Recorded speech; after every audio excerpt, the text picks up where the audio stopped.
찬송가 104장, 찬송가 104장 찬송하시고 시작하시도록 하겠습니다.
그의 줄기에서 한 싹이 나며 그 뿌리에서 한 가지가 나서 결실할 것이요 그의 위에 여호와의 영 곧 지혜와 총명의 영이요 모략과 재능의 영이요 지식과 여호와를 경외한 영이 강림하시리니 그가 여호와를 경외함으로 즐거움을 삼을 것이며 공의로 그의 허리띠를 삼으며 성실로 그의 몸의 띠를 삼으리라. 아멘. 우리 나같이 일어나셔서 찬송가 32장 찬송 가시겠습니다.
사도신경으로 신앙 고백하시겠습니다.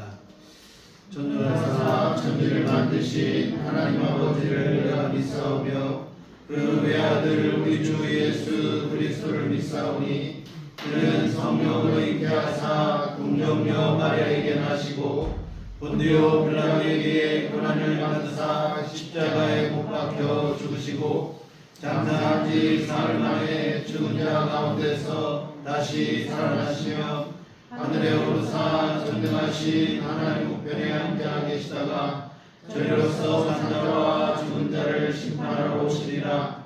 성령을 믿사오며 거룩한 공예와 성도가 서로 교통하는 것과 죄를 사하여 주시는 것과 몸이 다시 사는 것과 영원히 사는 것을 믿사옵나이다. 아멘. 정식기독은 교동문 115번입니다. 교동문 115번 구주광님 첫 번째 주 말씀을 함께 교독하시도록 하겠습니다.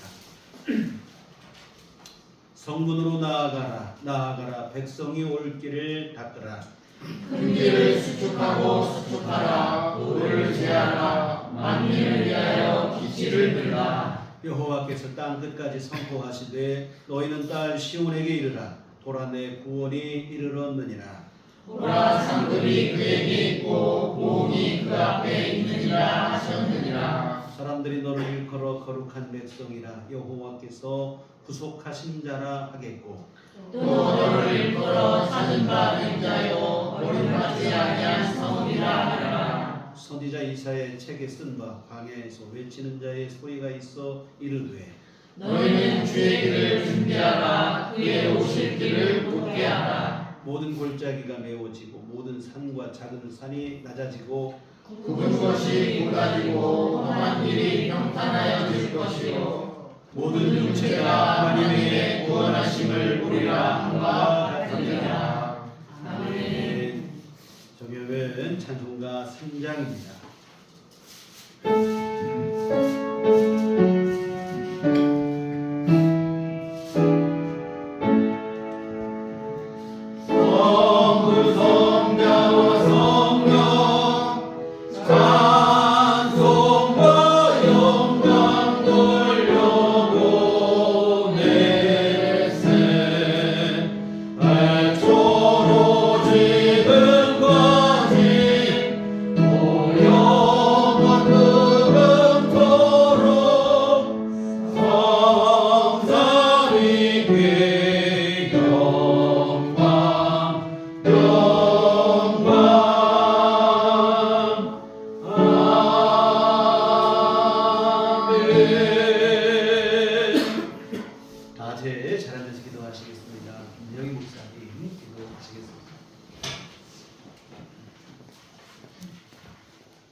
제법 쌀쌀한 날씨가 겨울이 다가오는 것을 느끼게 해줍니다. 12월 첫 주 대림절을 맞이하게 하심을 감사드립니다. 평화의 주님께서 오심을 간절히 기다립니다. 아멘. 평강의 주님께서 오심을 또한 믿습니다. 어둡고 탁한 세상을 향해 내려오실 주님을 간절히 기다립니다. 우리들에게 친히 구원의 주님으로 평화와 사랑의 주님으로 오실 주님을 믿습니다. 세상은 그 무엇을 쫓는지 전쟁의 소용돌이의 혼돈과 집단 이기주의로 인한 정쟁의 다툼에 빠져들어 방향을 잃어가고 있고, 또 어느 한 곳 성한 곳 없는 상처투성인 세상에 구원의 빛으로 오실 주님께 감사드립니다. 아직도 우리는 하늘 영광 버리고 이 땅에 오실 주님을 믿지 못하고 어두운 세상에 빠져 헤매고 방황하고 있음을 보게 됩니다. 생명과 구원의 주님, 모든 것 내려놓고 이 세상에 빛으로 오실 주님께서 모든 죄 사하시고 그 구원의 빛을 쫓아 살아가는 삶으로 변하는 우리가 되게 하여 주시옵소서. 주님의 빛값과 주님을 향한 구원의 간절함으로 세우신 우리들 교회와 모든 성도들 한 심령을 향해 기도합니다. 주님의 몸된 교회가 건강하게 성장하게 하여 주시옵소서. 목사님을 통해 내려주시는 말씀 안에서 살아 역사하시는 주님을 만나게 하시고 그 말씀에 순종하게 하여 주시옵소서. 하나님의 뜻에 절대적인 순종의 도를 보여주신 주님의 뜻을 쫓아 살아가는 삶이 빛의 자녀로의 삶임을 깨닫게 하시고 어둡고 탁한 이 세상에서 오실 주님으로 인해 기쁨을 누리게 하여 주시옵소서. 주님의 말씀에 순종하는 주님의 자녀들이 우리들 교회의 자긍심이 되게 하시고 건강하고 화평한 자녀들의 모습이 우리들 교회의 모습이 되게 하셔서 성령의 인치심으로 육신의 강건함뿐만 아니라 가정의 행복과 직장의 즐거움, 또 자녀들의 바르게 성장함과 주머니의 빈곤보다 더한 행복이 넘쳐나는 우리들 교회 되게 하여 주시옵소서. 주님의 오심을 통한 은총을 아는 건강한 우리들 교회와 성도들 되게 하여 주시옵소서. 또 주님을 믿고 바라고 순종함으로 건강하고 순종의 믿음이 가득한 교회와 성도들이 되게 하시는 복을 허락하여 주시옵소서. 이 나라와 이 민족 그리고 구원의 간절함을 기다리는 세상의 모든 백성들도 구원의 주님을 간절히 기다리고 있을 줄 믿습니다. 오랜 시간 이어온 갈등으로 인해 분열과 불신의 늪으로 밀고 있는 마음들, 또 약하디 약해진 어린 심령들을 속이는 양심 없는 행동들, 또 상식을 벗어난 집단에 나만 아니면 된다는 안일한 사고들, 쓰러져 있고 고통 속에 있는 이들을 외면하고자 하는 비양심적인 강한 자라고 하는 이들의 어이없는 행태들, 이 땅에 평화로 오실 주님으로 인해 모든 사단적인 생각과 행동들이 사랑과 자비로 가득한 것으로 변하게 하여 주시옵소서. 모든 살아있는 생명들에게 웃을 수 있는 미미한 힘이라도 허락하시는 주님의 오실 날이 되게 하여 주시옵소서.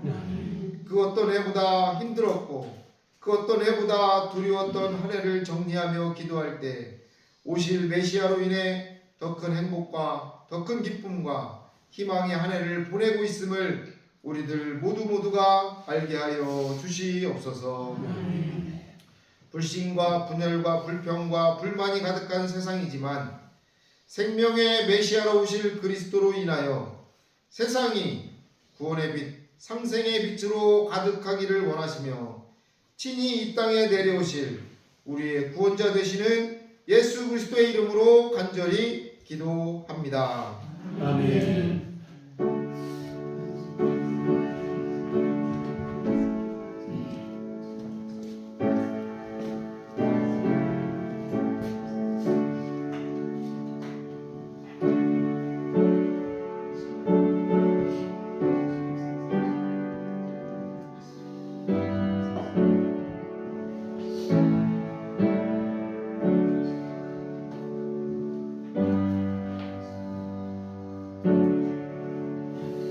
가르쳐 주신 기도하시겠습니다. 하늘에 계신 우리 아버지여, 이름이 거룩히 여김을 받으시오며 나라의 없으시며 뜻이 하늘에서 이루어진 것 같이 땅에서도 이루어지이다. 오늘날 우리에게 일용할 양식을 주옵시고 우리가 우리에게 죄 지은 자를 사하여 준 것 같이 우리의 죄를 사하여 주옵시고 우리를 시험에 들게 하지 마옵시고 다만 악에서 구하옵소서. 내게 나라와 권세와 영광이 아버지께 영원히 싸움나이다. 아멘. 네, 이 시간 우리 주신 말씀 구약성경 열왕기하 14장 1절에서 7절까지 말씀 보시겠습니다. 구약성경 열왕기하 14장 1절에서 7절까지 말씀 보시겠습니다. 다 같이 합독하시겠습니다. 이스라엘의 왕 여호아스의 아들 요아스 제2년에 유다의 왕 요아스의 아들 아마샤가 왕이 되니 그가 왕이 된 때에 나이 25세라. 예루살렘에서 29년간 다스리니라. 그의 어머니의 이름은 여호와단이요 예루살렘 사람이더라. 아마샤가 여호와 보시기에 정직히 행하였으나 그의 조상 다윗과는 같지 아니하였으며 그의 아버지 요아스가 행한 대로 다 행하였어도 오직 산당들을 제거하지 아니하였으므로 백성이 여전히 산당에서 제사를 드리며 분양하였더라. 나라가 그의 손에 굳게 서에 그의 모함을 죽인 신복들을 죽였으나 왕을 죽인 자의 자녀들은 죽이지 아니하였으니 이는 모세의 율법책에 기록된 대로 함이라. 곧 여호와께서 명령하여 주시기를 자녀로 말미암아 아버지를 죽이지 말 것이요 아버지로 말미암아 자녀를 죽이지 말 것이라. 오직 사람마다 자기의 죄로 말미암아 죽을 것이니라 하셨더라. 아마샤가 소금 골짜기에서 에돔 사람 10,000명을 죽이고 또 전쟁을 하여 셀라를 취하고 이름을 룩게이라 하였더니 오늘까지 그러하니라. 아멘. 우리 주님의 은총과 평강이 교회 여러분과 함께 하시기를 기원합니다. 아멘. 역사의 아이러니는 같은 실수의 반복입니다. 역사 속에서 일어나는 실수들을 보면 새로운 종류의 실수가 아니라 사실은 지금껏 있어왔던 것들이 대부분입니다. 같은 실수를 반복하는 것인데요. 실수와 실패를 보게 되면 이러면 안 되겠구나 생각하고 조심하고 그런 일들을 하지 않을 것 같지만 실제로는 그렇지가 못해요. 금방 잊어버리고 같은 실수를 반복하는 것을 보게 되는데 오늘 우리가 살펴보시게 될 아마샤의 생애를 통해서도 이런 사실을 확인할 수 있습니다. 이 아마샤 왕은 지난 시간에 우리가 살펴보셨던 요아스 왕의 아들인데 자기 아버지와 똑같은 실수를 반복합니다. 처음 출발은 정직한 믿음으로 잘 순탄하게 출발을 했는데 중도에 우상숭배로 전락하게 되고 결국에는 신하들의 반역에 의해서 목숨을 잃는 똑같은 실수를 그대로 반복하는 거예요. 사실 이 아버지의 실수 그리고 그 실수로 인한 불행한 결말을 가장 가까이에서 정확하게 본 장본인이 오늘 왕이 될 아마샤입니다. 그런데 그럼에도 불구하고 이 아마샤가 자기 아버지와 똑같은 실수를 반복하는 거예요. 인생의 어리석음을 분명하게 보여주는 장면이 아닌가 그렇게 싶은데요.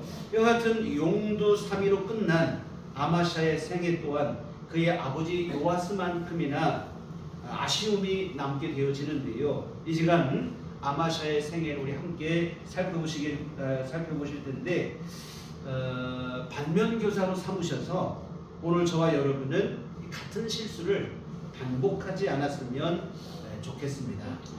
오늘 우리가 함께 살펴보실 이 내용은 아마샤의 초기 행적. 우리가 함께 읽어보신 본문은 아마샤의 초기 행적에 대한 기록인데 하나님 앞에 정직한 믿음이었을 때의 기록입니다. 물론 상당까지 제거하지 못한 것은 아쉬움으로 남지만 그래도 우리가 주목할 만한 믿음의 모습을 보여주고 있어요. 오늘 본문 5절과 6절의 이야기인데 이 아마샤는 25세에 임금의 자리에 올랐는데 그 아버지가 우리 지난 시간에 보신 것처럼 반역에 의해서 살해되는 이 왕권이 좀 약화된 그 어수선한 시기에 왕위에 오르다 보니까 처음에는 임금이 됐어도 그 자리가 불안하기만 하다 이 말이에요. 한참 시간이 흐른 후에야 안정적으로 자리를 잡게 되는데 이렇게 왕권이 확고하게 섰을 그때에 아마샤는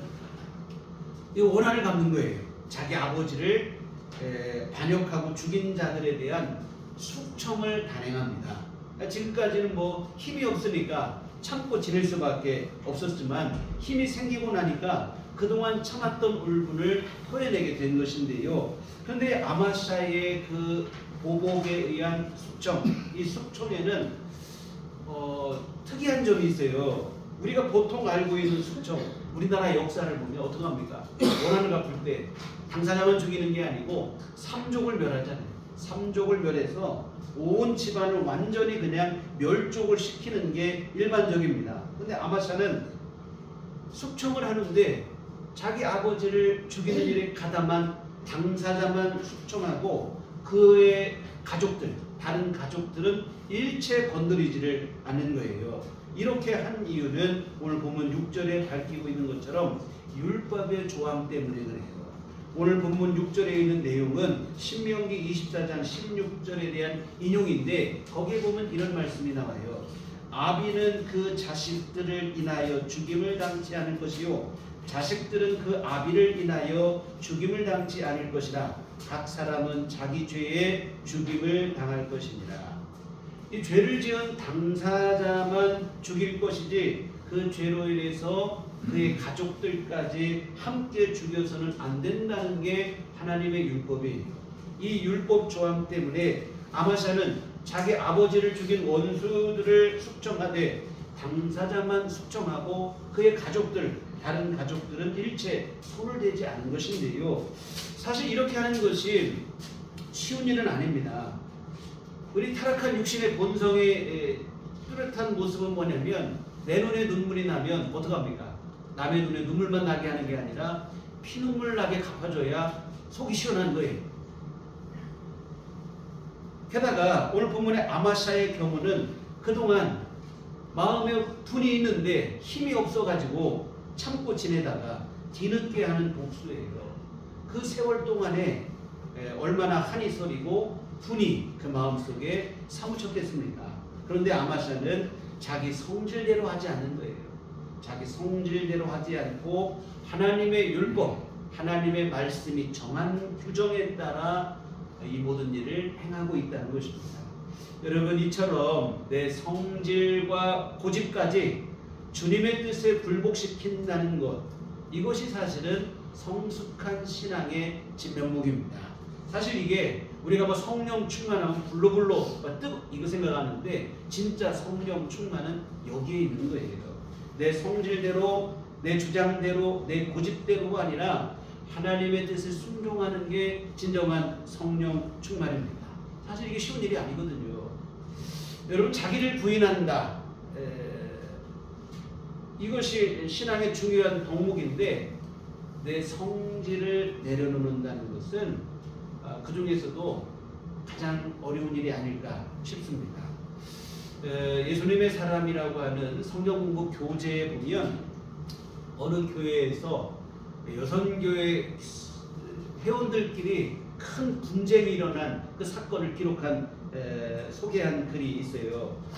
그래도 뭐 여선교회 성도들 안에 서로 막 분쟁이 싸움이 일어났대요. 이게 무슨 일인가 싶어서 알아보니까 싸움의 시발점이 어디냐면 주일날 교회에서 점심 식사를 먹는데 그 점심 식사 준비를 하는데 한편에서는 배추김치를 담그자고 하고 한편에서는 깍두기를 담자고 해가지고 이것 때문에 의견이 안 맞아서 싸웠다는 거예요. 사실 이것은 아무것도 아닌 지극히 사소한 일입니다. 뭐 깍두기를 먹든 김치를 배추김치를 먹든 한 끼 밥 먹으면 되는 거 아니겠어요? 아주 지극히 사소한 일이죠. 그런데 여러분, 이 지극히 사소한 일이지만 거기에 자기 주장이 들어가고 자존심이 들어가고 성질이 개입되는 순간 교회를 흔들고도 남는 큰 싸움으로까지 비화될 수도 있다고 하는 사실입니다. 정말 그래요. 뭐 큰 싸움이 처음부터 큰 싸움 없어요. 별것도 아닌 일에서 감정이 상하고, 근데 성질이 막 개입이 되고 이러다 보니까 큰 싸움이 돼요. 성경에서도 이런 사례를 볼 수 있는데 빌립보 교회가 분쟁에 휩싸였어요. 근데 분쟁에 휩싸인 게 믿음 없는 사람 때문에 분쟁이 일어난 게 아니에요. 보니까 교회 안에 충성스러운 일꾼이었던 유오디아와 순독의 두 여인인데 이 두 사람은 바울 사도도 인정한 복음 앞에 충성된 일꾼들이었어요. 그런데 이 두 사람의 갈등과 분쟁으로 인해서 교회가 흔들리는 거예요. 이 복음 앞에 충성스러운 일꾼인데 왜 교회를 흔드는 일을 그들이 했을까? 자아가 죽어지지 않았기 때문에. 이건 좀 고급스러운 표현이고 쉽게 말하면 성질이 안 죽어서 그래요. 근데 성질이 죽어야 되는데 성질을 못 죽이니까 교회가 충성스러운 일꾼 때문에 오히려 혼란에 빠지게 되고 온 교회가 분쟁에 휩싸이게 되고 이렇게 되더라 이 말입니다. 여러분, 육신의 가장 뚜렷한 본성, 내 성질, 내 고집, 내 자존심, 사실 이런 것들을 우리가 내려놓아야 돼요. 내가 죽어야 사실은 예수님이 나를 다스릴 수 있다 이 말입니다. 내가 죽어야 사실은 진짜 내가 사는 거예요. 예수님이 나를 다스리시면서 내가 새 사람으로 거듭나니까. 또 내가 죽어야 우리의 가정이 살고 내 주변이 살아나고 우리 교회도 살아나고 이렇게 된다 이 말입니다.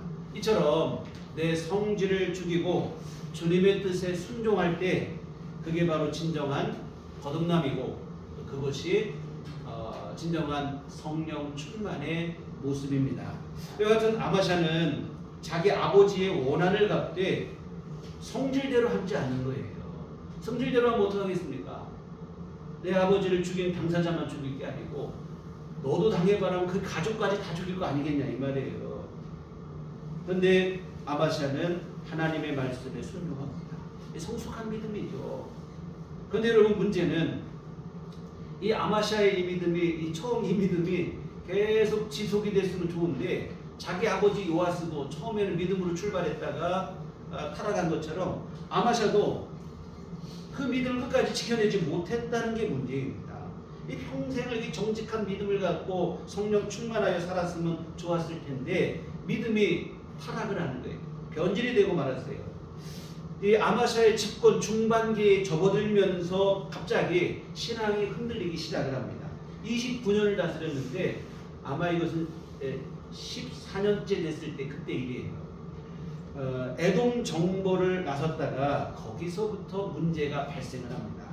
이 에돔 정벌에 대한 기록이 오늘 우리 본문에는 7절 한 절만 기록하고 있는데 역대기에서는 그 모든 과정을 좀 상세하게 기록을 하고 있어요. 역대기의 기록을 기반으로 해서 말씀을 드리면 이 아마샤가 에돔이라고 하는 나라를 정벌하기 위해서 군대를 정비하고 군사를 모았어요. 그랬더니 몇 명이 모였냐면 30만 명의 군대가 모였습니다.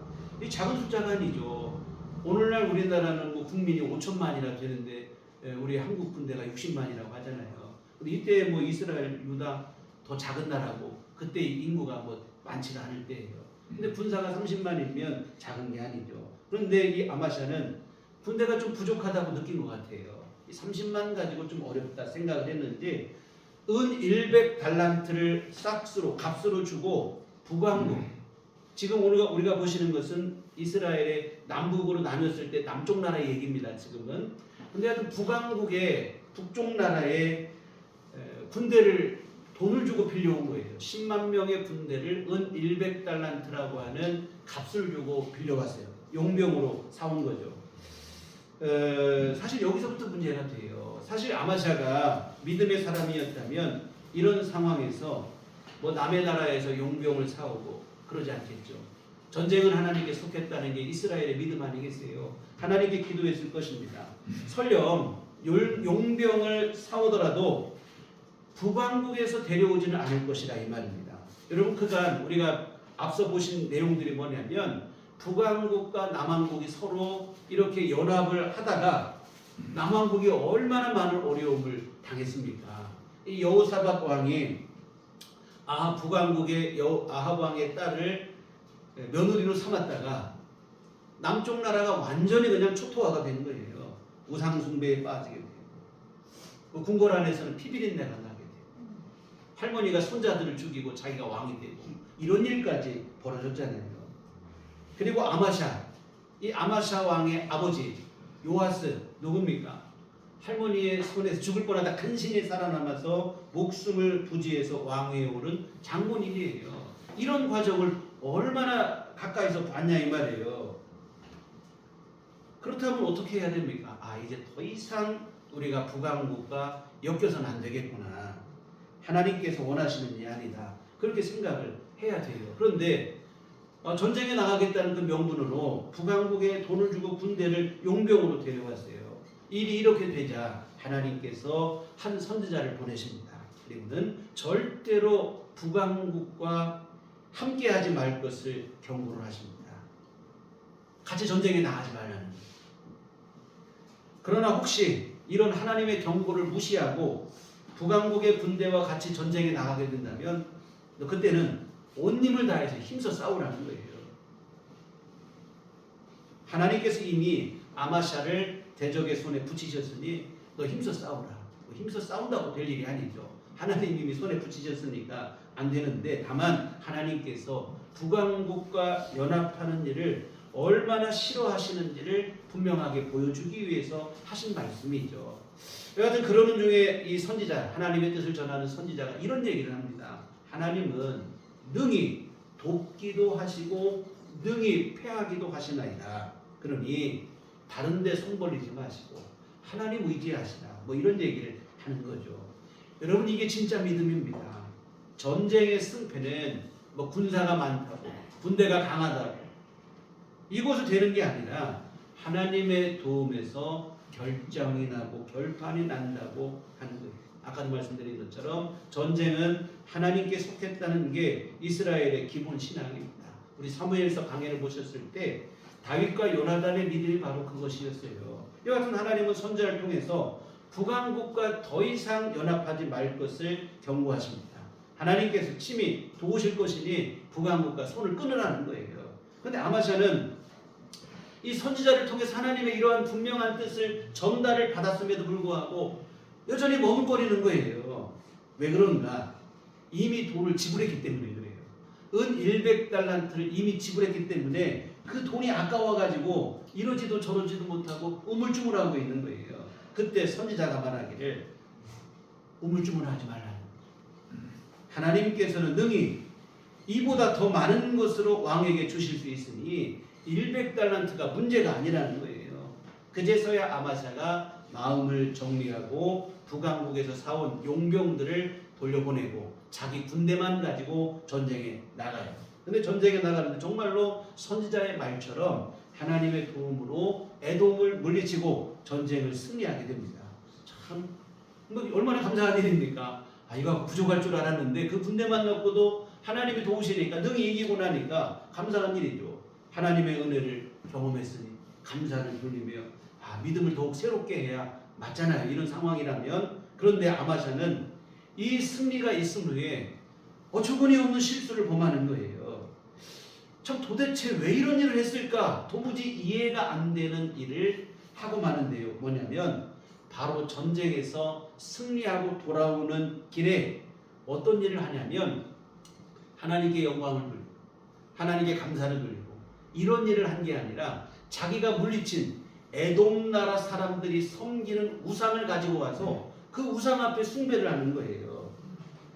역대하 25장 14절에 보면 아마샤가 에돔 사람들을 죽이고 돌아올 때에 세일 자손의 신들을 가져와서 자기의 신으로 세우고 그것들 앞에 경배하며 분향한지라.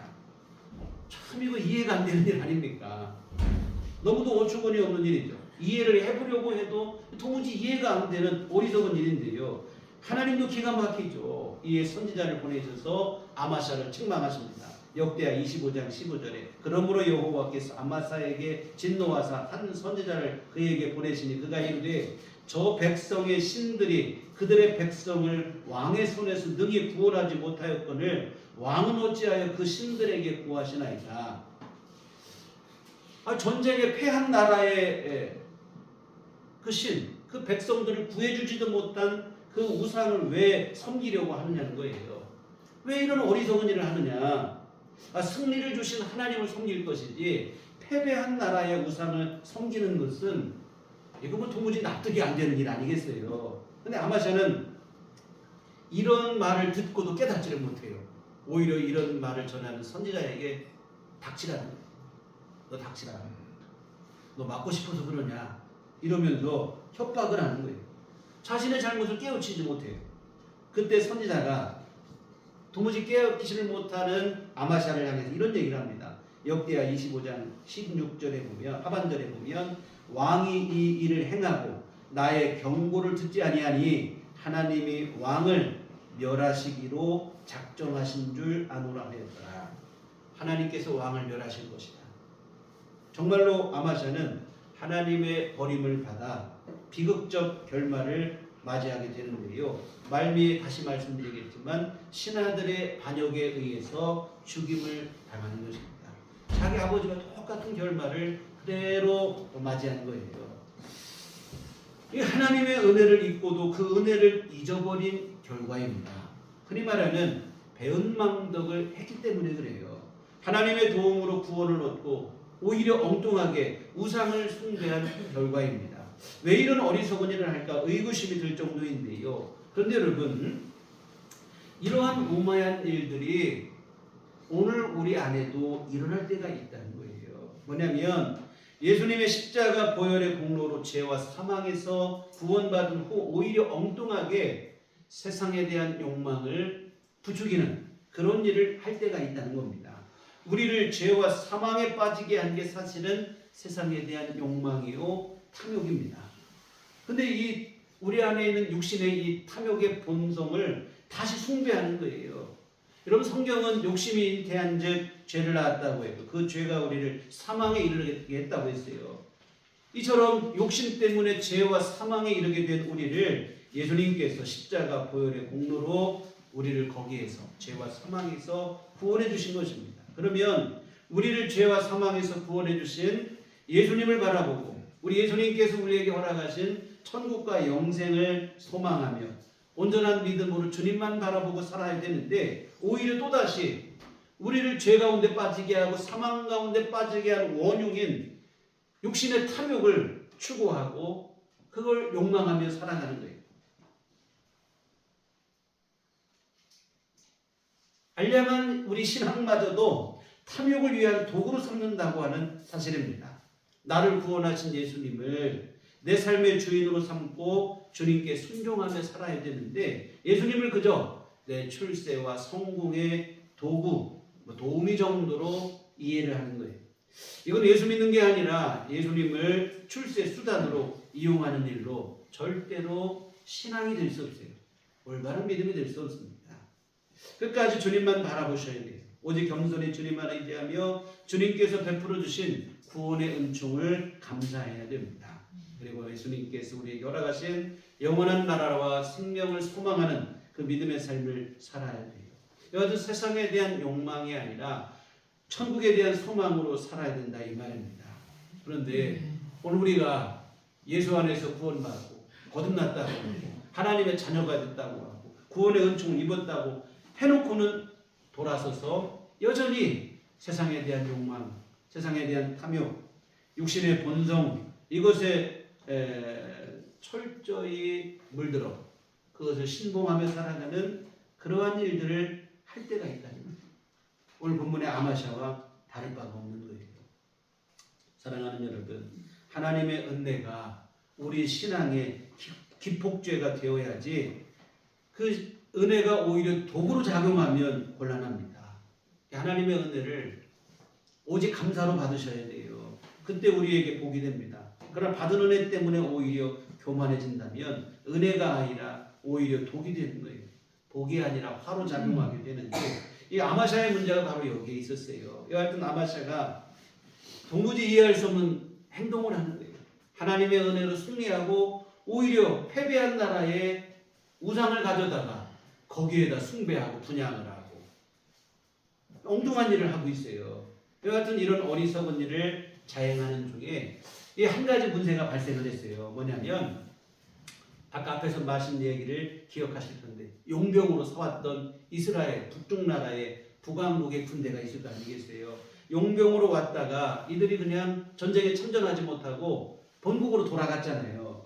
본국으로 돌아간 북왕국의 군대가 생각해보니까 화가 나는 거예요.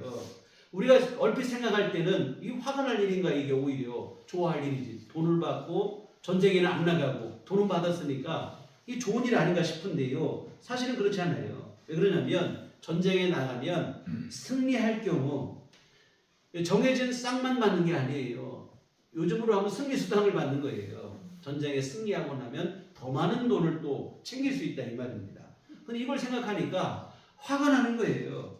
이 북왕국의 군대가 우리가 더 많은 돈을 얻을 수 있었는데 이거밖에 갖다 헛수고했다 뭐 이런 생각으로 갔다가 본국으로 돌아갔다가 생각하니까 너무 화가 나요. 그러니까 이 분풀이를 하러 다시 남쪽 나라로 내려온 거예요. 남쪽 나라로 내려와서는 사람 3,000명을 죽이고 많은 물건을 노략해 가는 거예요.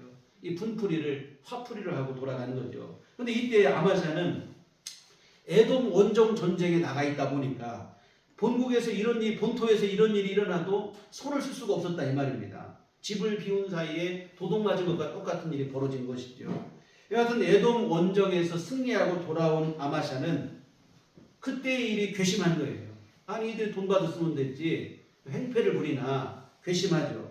이에 아마샤 마음속에 뭐냐면 그때의 일을 내가 따끔하게 본때를 보여줘야겠다 생각을 하고는 북왕국 왕에게 선전포고를 합니다.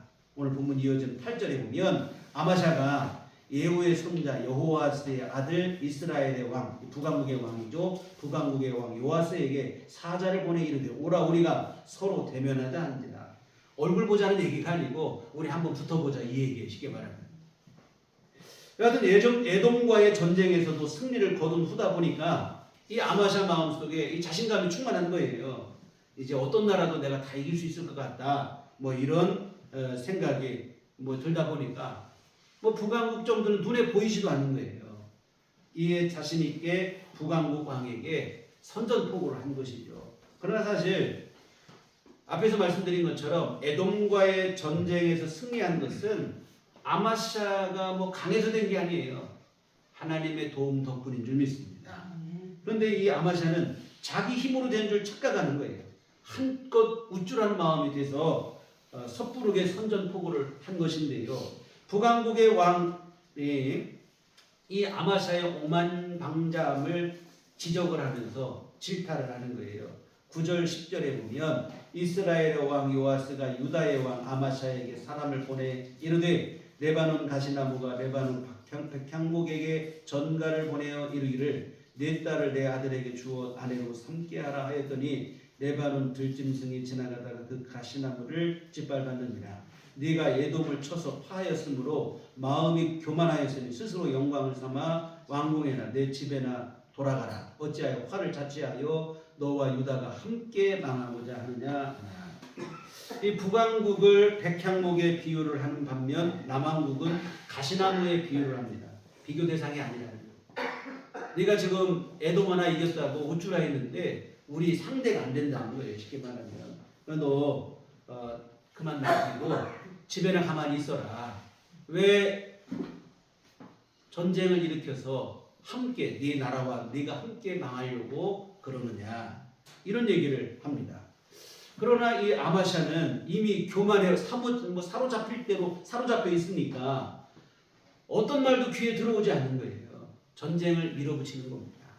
근데 이 전쟁에서 결국은 패배를 하고 말아요. 어디까지 밀렸느냐? 수도까지 밀렸습니다. 수도 예루살렘까지 밀리고 예루살렘 성벽이 무너지고 하나님 앞에 예배드리는 예루살렘 성전이 무너지고 또 성물들이 도난당하고 많은 사람들은 포로로 잡혀가는 그런 수모를 당하게 돼요. 12절 이하에 그 얘기가 나오는데요. 여하튼 이 아마샤의 교만과 불신앙에 대한 하나님의 징계 차원입니다. 북왕국에게 패배를 하고 포로로 잡혀가고 많은 것을 잃게 되고 그렇게 됐더라 이 말입니다. 여하튼 아마샤는 이스라엘에게 패배를 합니다. 그 여파로 왕권이 위축이 될 수밖에 없죠. 자기 고집으로 전쟁을 일으켰다가 나라가 이렇게 어렵게 됐으니까 결국에는 이 아마샤 또한 반역자들에 의해서 죽임을 당해요. 아까 말씀드린 것처럼 자기 아버지 요아스와 똑같은 일을 걷는데요. 참 아마샤가 아쉬움이 남는 안타까운 인물입니다. 그 처음은 아까 보신 것처럼 정직한 믿음이었어요. 자기 성질마저도 자기 고집까지도 주의 말씀에 굴복시킬 줄 아는 성숙한 믿음의 사람이었습니다. 그런데 문제는 그 믿음을 지속하지 못했다는 거예요. 하나님의 은혜를 입고도 하나님의 은혜로 전쟁에 승리하고도 오히려 우상을 숭배하는 엉뚱한 일을 자행하더니 결국에는 불행한 결말로 생을 마감했다고 하는 사실입니다. 사랑하는 성도 여러분, 오늘 우리는 절대로 잊지 말아야 될 게 있어요. 뭐냐면 오늘 우리는 하나님의 은혜로 사는 연약한 인생일 뿐이라고 하는 사실을 결코 잊어서는 안 될 것입니다. 내 힘으로 이룬 것으로 착각하지 말아야 돼요. 또 우리가 돈만 있으면 되고 명예가 있고 권력만 있으면 그것으로 사는 줄 착각하지도 말아야 돼요. 우리의 아버지 되시는 하나님께서 내려주시는 은혜로 사는 것이라는 사실을 잊지 마시기를 부탁을 드립니다. 이 아마샤의 착각과 실수가 바로 여기에 있었던 거예요. 하나님의 은혜를 감사로 받고 겸손함으로 서야 되는데 오히려 자기 힘으로 다 된 걸로 착각을 하고 교만한 마음을 먹었는데 결국 그 교만이 자기 발목을 잡게 되고 스스로를 무너뜨리게 되었다는 겁니다. 여러분, 성경은 우리에게 분명히 말씀하기를 교만은 패망의 선봉이고 넘어짐의 앞잡이라고 그랬어요. 무슨 얘기입니까? 패망하고 넘어지기 전에 나타나는 징조가 있어요. 뭐냐면 교만과 자만한 마음입니다. 교만하고 오만방자하면 반드시 넘어지게 돼 있어요. 이 너무 안타까운 일이죠. 여하튼 오늘 이 아마샤에게는 하나님이 주신 은혜가 복이 아니라 오히려 도구로 화로 작용을 했다 이 말입니다. 참 안타까운 일이죠. 여러분, 자주 드리는 얘기인데요. 우리 신앙생활하면서 한 번쯤 하나님의 은혜를 경험하는 것은 모든 사람이 다 하는 일들이에요. 우리가 하나님의 특별한 은혜를 입는 일들이 신앙생활 중에 우리 안에 다 있습니다. 그런데 문제는 그 은혜를 얼마나 지속하느냐 하는 문제예요. 하나님의 은혜를 지속하는 사람은 사실 그렇게 많지가 못해요. 뭐가 문제가 되느냐? 교만이 문제가 된다는 거예요. 교만 때문에 하나님의 은혜를 스스로 저버리게 된다는 겁니다. 여러분, 하나님께서 은혜를 베풀어 주시고 싶어도 베풀 수가 없어요. 왜? 은혜를 베풀면 금방 교만해지니까. 하나님의 은혜를 입어도 겸손한 마음으로 더 주를 의지하고 그러면 하나님이 마음껏 은혜를 주실 텐데 은혜를 내려주시면 금방 자기 잘난 줄 알고 교만하고 오만방자하니까 은혜를 베풀어 주시고 싶어도 베푸실 수가 없는 이런 일들이 있다 이 말입니다. 여러분, 이처럼 교만이라고 하는 것은 하나님의 은혜를 상실하게 하는 거예요. 여러분, 감사하시기를 부탁을 드립니다. 전적으로 우리 하나님 앞에 감사하시기를 부탁을 드립니다. 이 교만한 마음은 가당치가 않습니다. 오늘 저와 여러분은 하나님의 은혜 아니면 살 수 없는 연약한 인생에 불과하다고 하는 사실입니다. 내 힘으로 된 게 아니라 주님의 은혜 덕분입니다. 오직 주님께 감사하시고 그리고 더욱 겸손한 마음으로 주님의 은혜를 계속 의지하시고 구하시기를 바랍니다. 사랑하는 성도 여러분, 오늘 우리는 남왕국 아마샤 왕의 생애를 함께 살펴봤어요. 이 아마샤는 은혜의 순간 오히려 교만에 사로잡힌 안타까운 인물입니다. 결국 그 교만에 스스로 발목이 잡혀 불행한 결말을 맞이하고 말하는데요. 그런데 이는 비단 아마샤만의 문제가 아니라고 하는 사실입니다. 의외로 많은 이들이 이런 실수 속에 살아가요.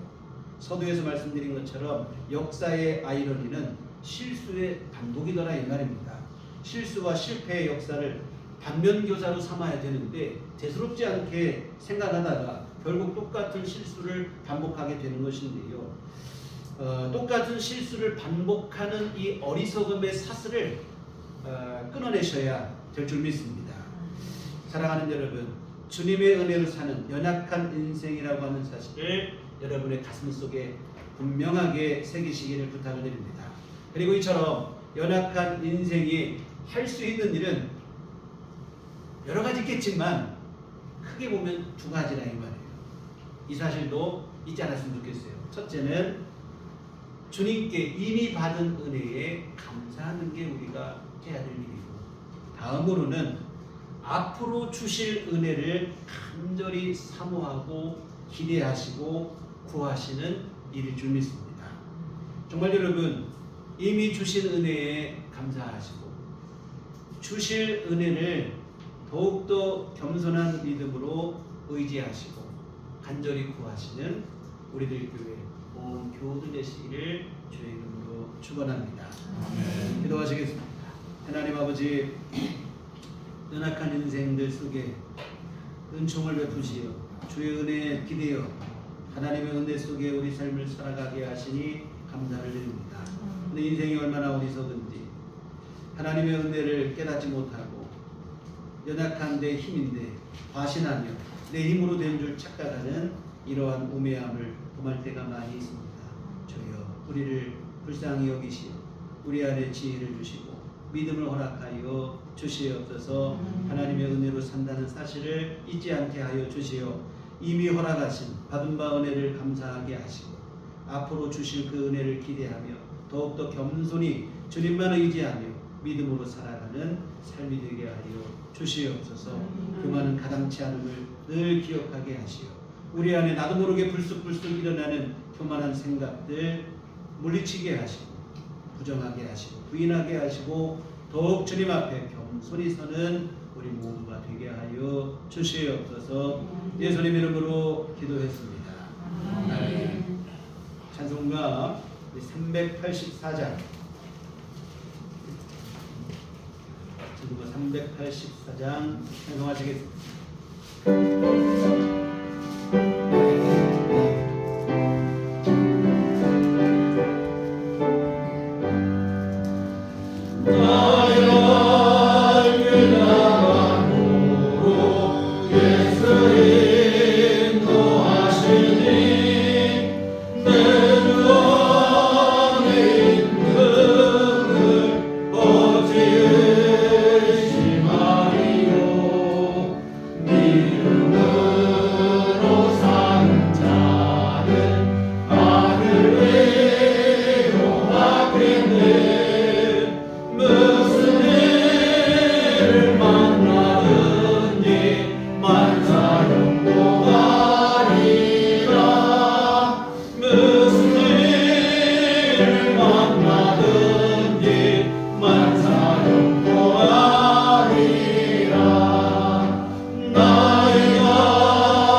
전능하신 아버지, 주의 은혜를 감사를 드립니다. 오늘도 우리 안에 생명 주시고 믿음 주시고 건강 허락하시어 주의 은혜 사모하게 하시며 주 앞에 나와 함께 예배할 수 있도록 인도하시니 감사를 드립니다. 하나님의 크시는 종, 귀한 사랑하심, 늘 돌보심 감사하며 주님 앞에 이 헌금을 드립니다. 하나님 기뻐 받으시고 하나님의 귀한 일을 이루도록 복을 내려 주시옵소서. 하나님 아버지 또한 오늘 귀한 헌금을 드리고 몸과 마음과 시간과 정성을 들여 주님을 예배한 사랑하는 모든 성도들 주님 기뻐하시며 한량없는 주님의 은혜를 내려 주시옵소서. 오늘 귀한 말씀처럼 우리 안에 믿음을 더하여 주시옵소서. 언제나 겸손히 주 앞에 설 수 있는 참 믿음을 허락하여 주시어 오직 주의 은혜 안에 거하게 하시고 우리 험한 세상 살아가지만 하나님의 은혜로 늘 평강을 누리게 하시고 주 안에서 승리하는 귀한 믿음의 삶을 살아가는 우리 모두가 될 수 있도록 하나님 도우시고 함께해 주시옵소서. 아버지요, 우리 안에 날마다 하나님께서 일용할 모든 것을 채워주시는 귀한 은혜를 부어 주시어서 하나님의 선하신 인도와 보호하심 속에서 우리 영혼이 안전하게 하시고 아버지 하나님 주시는 하늘의 위로와 참 평안을 누리는 삶이 될 수 있도록 도와주시옵소서. 육신의 건강도 주시고 물질에 필요한 것도 채워주시옵시고 우리 심령의 평안함도 허락하여 주시옵시고 우리 모든 이웃들과의 관계 속에서도 평강을 이루어가게 하여 주시옵시고 무엇보다 우리 세상 가운데서 빛과 소금의 역할을 감당하는 삶을 살아가는 하나님의 자녀로 살아가는 우리 삶이 부족함이 없도록 주께서 도우시고 함께해 주시옵소서. 늘 주 안에 이런 모든 은혜를 누리며 하나님 주시는 참된 은혜 속에 주님의 선하신 인도하심 속에 복된 길 걸어가는 우리들 교회 온 교훈을 되도록 주께서 도와주시옵소서. 한 주간도 믿음으로 승리케 하시옵소서. 우리 하나님의 영광 드러내게 하시옵시고 하나님 기뻐하실 만한 믿음의 삶을 살아내도록 도와주시옵소서. 예수님 이름으로 기도했습니다. 아멘. 교회 소식 시간입니다. 주님만 바라옵시다. 오늘은 대림절 첫 주 우리 함께 예배를 드렸습니다.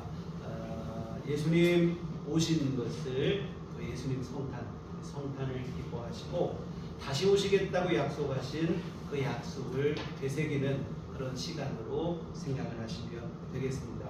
주님을 기다리고 우리 앞에 기다림이라는 선수막이 있는데 기다림 절기예요.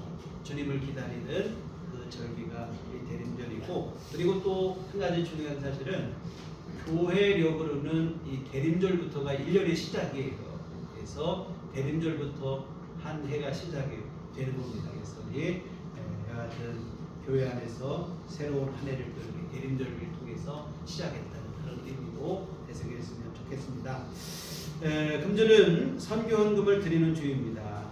우리 복음의 씨앗을 심는 마음으로 함께 협력해 주시면 고맙겠습니다. 또한 우리 매월 첫 주 오후 예배를 함께 예배를 드리는데 식사 예배 끝나시고 앉은 자리에서 같이 식사를 하시고 오후 예배를 함께 드릴 수 있도록 하겠습니다. 우리 부득이 하신 경우가 아니라면 함께 식사도 하시고 예배도 드리시고 하실 수 있도록 함께 해주시면 고맙겠습니다.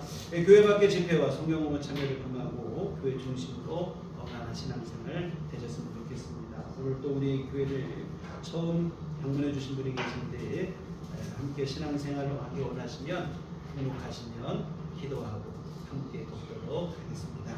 우리 다 같이 자리를 일어나셔서 서로를 축복하시며 평안을 너에게 주노라 이렇게 찬양하시겠습니다.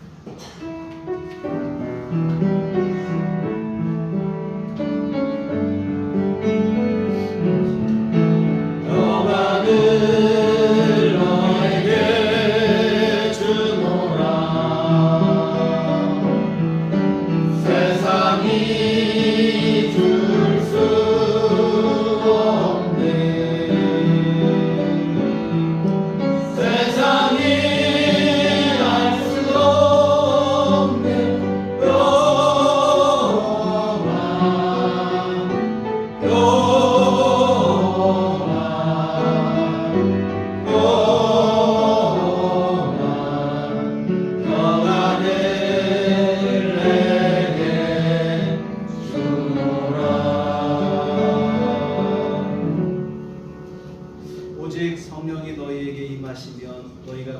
받고 예루살렘과 온 유대와 사마리아와 땅 끝까지 이르러 내 증인이 되리라. 우리가 주의 증인이 되겠습니다. 이제는 우리 주 예수 그리스도의 구속의 은혜와 하나님 아버지의 극진하신 사랑하심과 성령님의 유료교통 역사 감화감동 충만하심이 주의 피로 세우신 우리들 교회 위에와 온전히 주의 은혜를 감사하며 그 은혜에 의지하여 살아가기를 소원하고 다짐하는 주의 모든 자녀들의 심령 위에 지금부터 영원토록 함께 하시기를 간절히 축원하옵나이다. 아멘.